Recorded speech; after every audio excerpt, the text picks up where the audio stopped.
Good day, everybody. So my speech starts with a little game, the game of the magic button. What you see here is a magic button, because if you push the button, you will become entitled to huge benefits until the rest of your life. You will receive high income, whether you work or not. You will benefit from generous health insurance if you are really sick or just decide not to show up at work for other reasons. And if you push the button in this country, you will see that your salaries, pensions, unemployment benefits will be increased with inflation every year and fully automatically. So, sounds great, doesn't it? If given the choice, what would you do? Would you push the magic button? And I have another question for you. Assume you unexpectedly inherit 10 million. What would you do with it? Would you spend it, enjoy life, buy everything you always wanted to have, or would you invest it and live off the dividends? If you assume 5% on 10 million, that's still 500,000, so it's a little bit less per year, but it's nice, and you would leave the capital stock to the next generation so that also they could profit from that money. What would you do? If you decided to push the magic button or to spend the better part of the 10 million, you would have done what most European countries have been doing for the last decades, because they have been spending money that was not yet really earned, like in the magic button game, or income that was not sustainable, like the inherited 10 million. Once spent, they are gone. Today, it is really trendy to speak about sustainability. Everybody is in favor, and most of the time it means things like, please consider the environment before printing out this email. Or questions like, do you really need to buy an SUV to do your weekend shopping with your family? But too often we forget the importance of financial sustainability. And financial sustainability matters. Really? Yes, look at Greece. People were in the streets. And it's not only about poor Greece. Many other countries, including wealthy Luxembourg, have in fact similar problems. Of course, they have not yet escalated to the same level, but fundamentally they are similar because they all relate to pushing the magic button when you cannot afford it. And one of my ideas of today is that we should change this. We should make everybody, the individual, more involved in what is going on in the country, what the real challenges are, and how they can be addressed. So how can we do this? I think a lot is about communication. Today, very few people understand what the situation in their country is, what the economy is really capable of doing, and what its challenges are.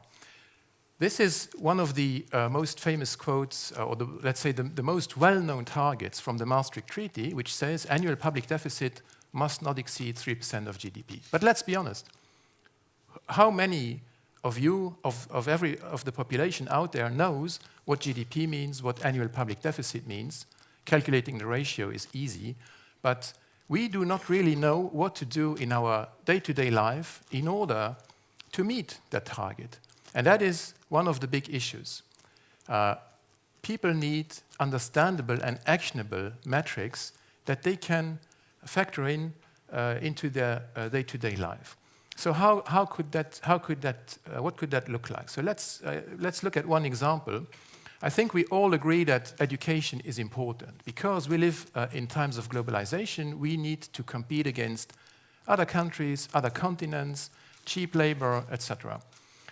So education is important, and we should work on it. Now let's look at the situation of Luxembourg, and I will give a few examples which are focused on Luxembourg, but of course they also make sense if used in other countries. So it's the idea that matters and not the specific example. So Luxembourg is in the upper left corner of that matrix, which means it is expensive and it has poor quality. actually talking about the expenses on a cost per student basis, we are 60% more expensive than the second most expensive country. So it's not like 5 or 10%, it's 60% more expensive. So here we have an actionable lever, because I think it doesn't take much of a lot of common sense to agree that we have to move from the upper left corner more towards the lower right. We definitely need to get better, and we also should become a little bit cheaper. If we were 30% more expensive, that would also be quite a step up. So there's room for improving. And this is an actionable lever, because everybody can use that as a goal in his day-to-day life. We can, if you have children, you can encourage them to spend less time on the PlayStation and more time doing the homeworks. You can decide to hire somebody to help your kids with their homeworks. You can focus yourself on your own education a little bit more. And so it is really actionable, it's understandable, it's relevant. That's one example. Other example, in Luxembourg, we have quite a monolithic economy. So which means that it is mainly exposed to one specific sector, which for us is financial services and private banking.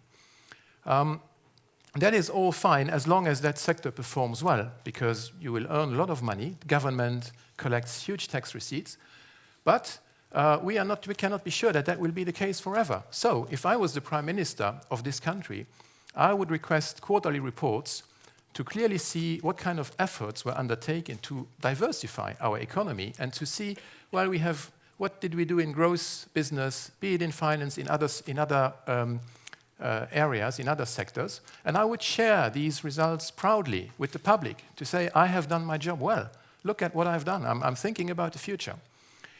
Does that happen? I don't think so. I think, in general, politicians should find some more inspiration from company CEOs, because company CEOs would look at it in exactly this way. Another example are pensions. After World War II, it was quite easy, because you had few people cashing in pensions, and you had lots of people paying into the pool. Now, and in the future, you will have more people, relatively speaking, collecting their pensions, and you will have less people contributing to the pool because of lower economic growth, maybe recessions, higher unemployment, early retirements. And on the other hand, the people getting the pensions live longer. So there's an issue, and it is worth sharing more with the public to create awareness that this is an issue. Remember, financial sustainability matters. So this is all nice, but you may ask, well, but how is this really going to work? But maybe first a word of context. Here in Luxembourg, we have a strange way of looking at social economic benefits. We have the unions on one hand, the employers on the other hand, the government somewhere in between, and all these parties try to come up with a workable consensus about social benefits frameworks. Now, these days, we have kind of a deadlock. We have a dialogue of the deaf, because the employers, they see the lower growth coming and the impacts thereof, and the unions obviously are used to seeing progress in benefits. So, and the government doesn't really find its way in between, so there's an issue. And my idea for today is that as long as we do not change the approach, so if people keep their entrenched positions and continue their dialogue of the deaf, the result will not change, and we will stick with the deadlock, which we do not want. So my idea is that these indicators that I have shown you should be extended. These were just 3 examples, but for Luxembourg you would need about 20 or 30, and validated by a group of wise men and women, like maybe a form of a think tank. And then for each parameter, for each metric, this group should ask, well, where does the country stand today? Where could or should it stand? And how can it get there? What is the roadmap to get there? And then it should share the results of its thoughts with the general public via credible media, internet blogs. Maybe it will have a website or so. And then everybody who feels like he's interested in becoming involved can do so.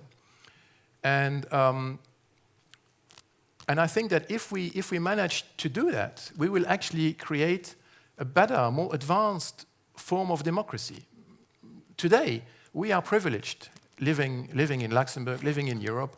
We can speak freely, we can vote, elections are not manipulated, so that's all fine, and it's a nice form of democracy, but it doesn't yet exploit the full potential.